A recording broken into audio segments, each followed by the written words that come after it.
right after World War II. The world didn't step into peace, it stepped into tension wearing a polite smile. The United States and the Soviet Union had just defeated a common enemy and immediately became suspicious roommates who wouldn't share the fridge, the keys, or basic trust. One side believed in capitalism, the other believed in communism. Both believed the other was one bad decision away from ruining the planet. This silent rivalry stretched from around 1947 to 1991 and became known as the Cold War, a term popularized by George Orwell, because no direct full-scale war was fought, which sounds reassuring until you realize how close they came to ending everything anyway. Europe was split like a broken mirror. Winston Churchill called it the Iron Curtain. Germany was divided into East and West, and Berlin, stuck in the middle, became the world's most awkward group project. So here's the situation. Two global superpowers, fully armed, deeply paranoid, and watching each other 24/7. What happens when neither side wants to fight, but neither side dares to relax?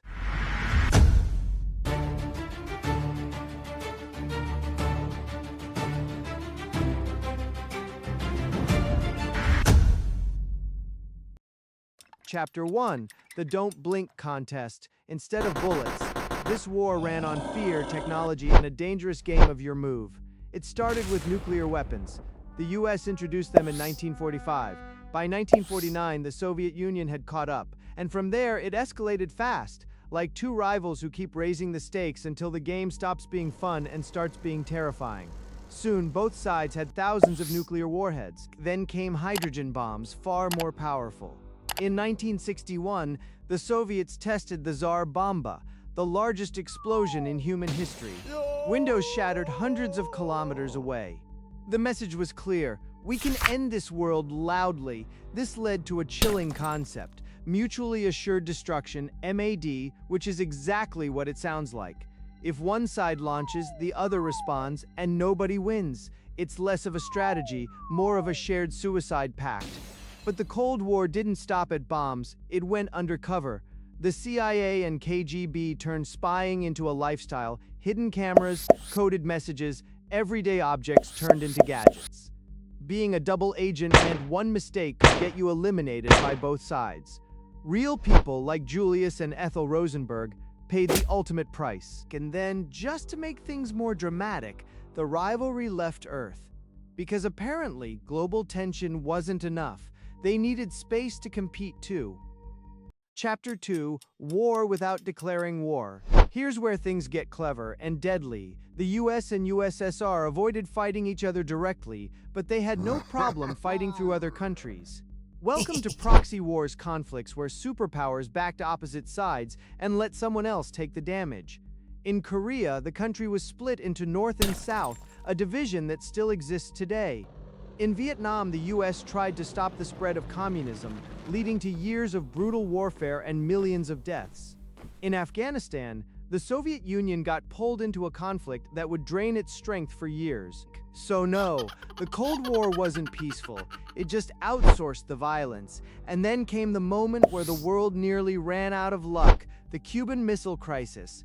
For 13 days in 1962, the planet held its breath. The Soviet Union placed nuclear missiles in Cuba, just miles from the United States. One wrong move, one misread signal, and it was game over for humanity. At one point, a Soviet submarine almost launched a nuclear torpedo. It didn't because one officer refused to agree. One decision, one human pause, and it wasn't the only close call. In 1983, Soviet officer Stanislav Petrov received what looked like a US nuclear attack warning. Protocol said respond immediately. He didn't. Good thing, because it was a system error.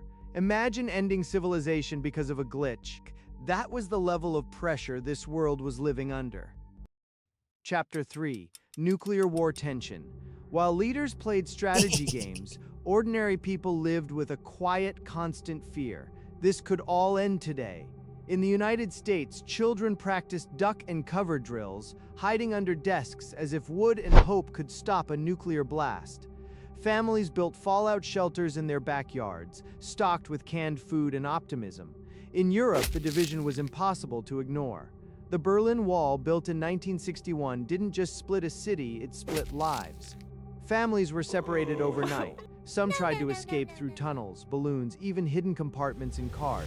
Many didn't make it. On the eastern side, surveillance was intense. Governments didn't just watch enemies, they watched everyone. In places like East Germany, the Stasi built one of the most invasive spy networks in history.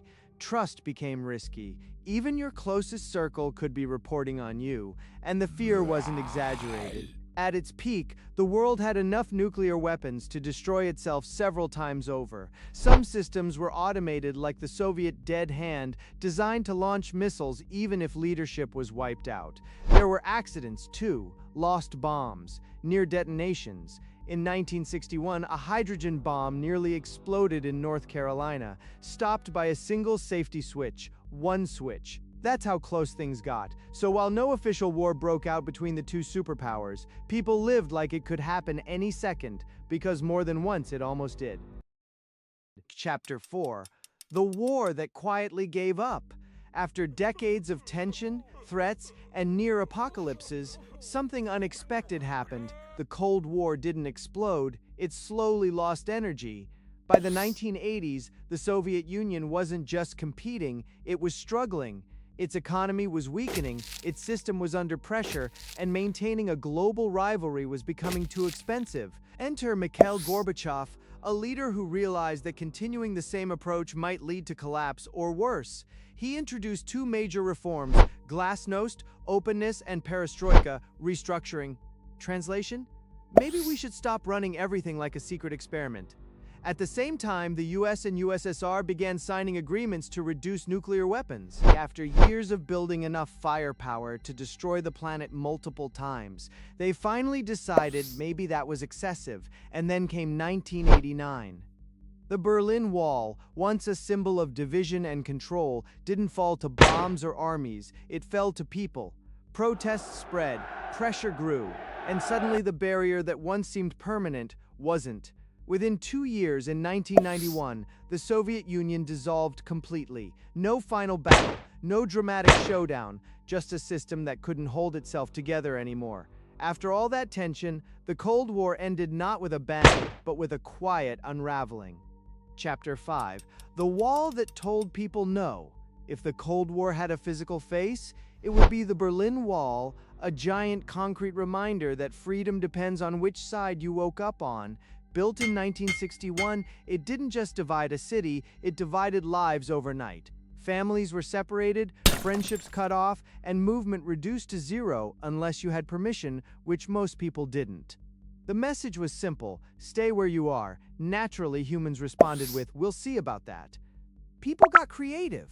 Tunnels were dug beneath the wall. Some used hot air balloons to float over it. Others hid in modified cars or forged documents.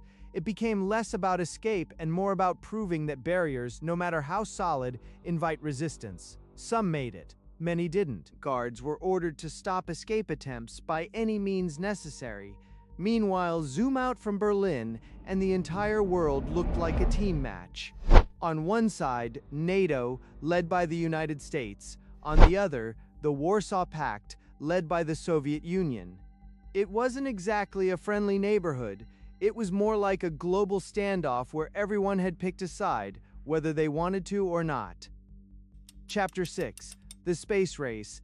At some point, both superpowers looked at Earth and thought, not enough space for this competition. So they aimed higher, literally. In 1957, the Soviet Union launched Sputnik, the first artificial satellite. It beeped its way around Earth and straight into American anxiety. Because if you can send something into space, you can probably send something else too. Then, in 1961, Yuri Gagarin became the first human in space, orbiting Earth and proving the Soviets were ahead. The US responded the only way it knew how: go bigger. The Apollo program pushed boundaries, and in 1969, Neil Armstrong stepped onto the moon and casually made history with one small step and one giant geopolitical flex. But here's the unexpected twist: this rivalry actually helped humanity. The pressure to outdo each other accelerated innovation, leading to advancements in computing, satellite technology, and the early foundations of the internet, ARPANET. So yes, a global standoff fueled by fear and competition ended up helping you stream videos, use GPS, and complain about slow Wi-Fi today. History is weird like that. Chapter 7: The Psychological War.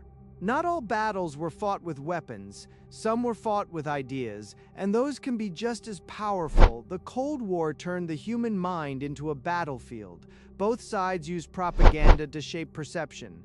Posters, films, radio broadcasts, all carefully designed to send one message: we're right, they're dangerous. In the United States, this created McCarthyism, a period where people were accused of being communists with little evidence. Careers were destroyed, reputations vanished. Suspicion became normal. On the Soviet side, control went even deeper. Surveillance systems monitored daily life. Speaking freely wasn't just risky, it could be life-changing in the worst way. And then there was the fear. Not dramatic, movie-style fear, but a quiet, constant awareness that everything could end without warning. Sirens, drills, alerts, all reminders that the world was balanced on decisions made far above ordinary people. Some even wrote goodbye letters during major crises, just in case. Because when the threat is invisible but very real, your imagination does the rest. The Cold War leaves behind a strange lesson. The most dangerous conflicts aren't always fought with bullets. Sometimes they're fought with tension, technology, ideology, and human decisions made under pressure. For over 4 decades, the world existed in a state of almost war, almost disaster, almost the end, and yet no one pressed the final button. Not because the weapons weren't ready, not because the systems weren't in place, but because at critical moments someone chose to pause, to question, to not act. And that's the unsettling truth. Humanity didn't exactly win the Cold War. We just managed again and again not to lose everything.